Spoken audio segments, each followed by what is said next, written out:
sklopu tvoje neke negativne naracije, u sklopu svih tih, ne znam, nipodoštavajućih komentara, šta bi ti savjetovao nekom ko je mlad? Ne znam ja da je mlad i laka, mlad, još si ti mlad, ali da je mali dječak laka, sada odrasti. Ja sam s 2 noge u grobu, kamoli s jednom.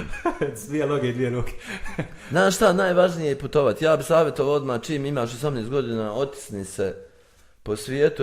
Znaš koliko ima ljudi koji bez dinara obiđu. Pa neki dan ja dole bio u Mostaru kad Kinez došao, Korejanac došao s biciklom iz Koreje. I svugdje u svakoj državi traži neko udruženje i tu volontira i jede džaba.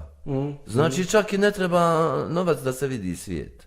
Ja sam bukvalno krov na glavom da imaš ti ne možeš biti objektivan ako nisi niđe mako, vjeruj mi.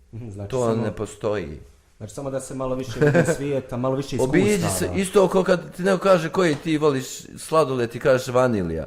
Pa jesi probao ikad marelcu, kaže nisam, ali ne volim. Ja, iako nikad nisam bio u doticaju s njim. I tu ti odmah nemoj ni pričati dalje s njim.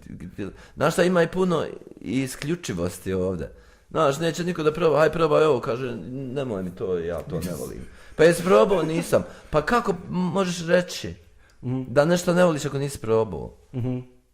Ili kad nešto kaže, jesi gledao ovaj film, nisam, kaže ne volim ja to. Pa jesi gledao, nisam. Pa kako možeš išta reći? Ja odmah tu je kraj razgovora, ja prebacim, ja kažem vidi lijepog vremena i samo se lagano okrenem. Samo klimaj glavom i doviđenja, što se kaže. Znaš šta, tek možeš vidjeti kako je u Sarajevu kad se izmakneš odavde. Evo, ne mogu ti ni ja prenijeti.